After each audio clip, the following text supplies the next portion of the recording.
Everyone, आज की इस वीडियो में हम पर्सनालिटी डेवलपमेंट एंड कम्युनिकेशन के कुछ previous year question papers discuss करेंगे और देखेंगे किस टाइप के क्वेश्चंस इसमें आते हैं।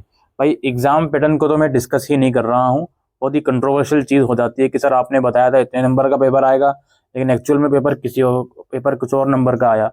तो उस चीज़ पर तो हम आ ही नहीं रहे हैं। हम सिर्फ इस वीडियो में ये देखने की कोशिश करेंगे कौन से क्वेश्चन है जो आप लोगों के पेपर के अंदर आ सकते हैं। तो यहाँ पे हम डिस्कस करते हैं, discuss in your own words the process of communication. अब कम्युनिकेशन का प्रोसेस क्या होता है, सेंडर से लेकर मैसेज तक, फिर आपका रिसीवर तक, फीडबैक तक, डिकोडिंग तक, उसे आपको अपने वर्ड्स में एक्सप्लेन करना है।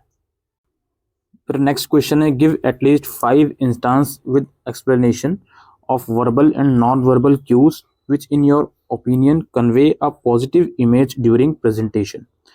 तो वर्बल एंड नॉन वर्बल के थ्रू आपको बताना है कौन से क्यूज हो सकते हैं जो एक कम्युनिकेशन में पॉजिटिव इमेज क्रिएट करते हैं।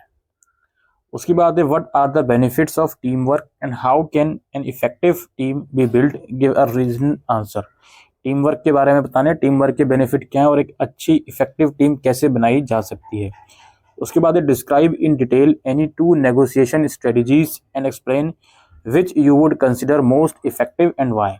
नेगोशिएशन स्ट्रेटजीज मतलब जब दो लोगों के विचार मेल नहीं खाते, दोनों आपस में आके टेबल पर बैठ के डिस्कशन करते हैं, तो वो नेगोशिएट करते हैं किसी चीज़ को लेकर, तो उसकी क्या क्या स्ट्रेटजीज हो सकती हैं वो आपको बतानी है, किन्हीं 2 स्ट्रेटजीज को, और कौन सी स्ट्रेटजीज आप सबसे ज़्यादा इफेक्टिव समझते हो और क्यों। इसके बाद आपको बेनिफिट बताने हैं गुड कम्युनिकेशन के, वर्क प्लेस के अंदर, खासकर वर्क प्लेस के अंदर गुड कम्युनिकेशन के क्या बेनिफिट होते हैं वो आपको बताने हैं। Let's move on to the next question paper. तो इसमें हमारे पास है, what is the importance of feedback in the process of communication, mention 2 example to illustrate your point. Feedback की जरूरत क्यों है, कम्युनिकेशन का प्रोसेस चल रहा है जिस प्रोसेस में फीडबैक भी एक बहुत इंपॉर्टेंट रोल अदा करता है, तो क्यों अदा करता है, क्या उसकी इंपॉर्टेंस है, वो आपको बताना है 2 एग्जाम्पल्स के साथ। उसके बाद है, you are the manager of a successful restaurant, write a letter of appreciation to your staff members for their dedication and hard work towards the restaurant and to motivate them to continue the good work.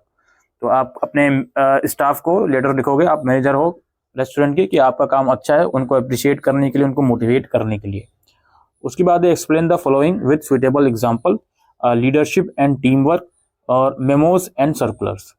उसके बाद you are a food inspector who is responsible for ensuring the quality and hygiene of food prepare in the restaurant across the city, write a report of a particular restaurant that you recently visited. तो आपने report तैयार करनी है कि उस particular restaurant का hygiene वगैरह, food quality वगैरह कैसी है, वो आपको बताना है।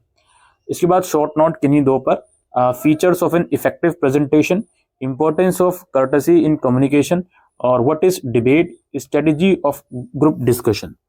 Let's move on to the next question paper. पहला क्वेश्चन है, explain the process of communication with the help of a suitable diagram. तो भाई हमें अभी तक ये पता चल पा रहा है कम्युनिकेशन का प्रोसेस तो बहुत ज़्यादा इंपॉर्टेंट है, पहला क्वेश्चन उसी के ऊपर आ रहा है, उसका कोई कॉन्सेप्ट पूछ लिया, लाइक फीडबैक पूछ लिया, ठीक है। कम्युनिकेशन का प्रोसेस ये हमें दूसरी बार देखने को मिला, तो कम्युनिकेशन का प्रोसेस तो बिल्कुल अच्छे से पढ़कर आप लोग जाइएगा। उसके बाद है, you are a branch manager in a leading private bank, write a letter of appreciation from your staff for your staff members to motivate them to perform their duties with utmost dedication and sincerity। Again ये भी एक तरह का letter है जो कि staff को लिखना है, बेसिकली मोटिवेट करना है उनको कि आप अपना काम अच्छे से कीजिए। और what are the various types of presentation, how does one prepare for presentation, deliver a presentation. Presentation के संदर्भ में क्वेश्चन आया हुआ है। उसके बाद है, डिफ्रेंशिएट करना है वर्बल और नॉन वर्बल कम्युनिकेशन में कुछ एग्जाम्पल्स के साथ। और फिर शॉर्ट नोट है आपका, silence is a mode of communication, importance of listening, body language और विजुअल कम्युनिकेशन। इसके बाद अगला क्वेश्चन पेपर है दोस्तों। पहला क्वेश्चन है, discuss chronemics as a form of non verbal communication and how it can be an effective tool for student. It's a part of non verbal communication, तो बताना है क्या ये होता है और किस तरीके से ये स्टूडेंट्स के लिए हेल्पफुल हो सकता है। उसके बाद your department is organizing a visit to the national museum as the coordinator of the event, discuss how you will sell the idea to your peers.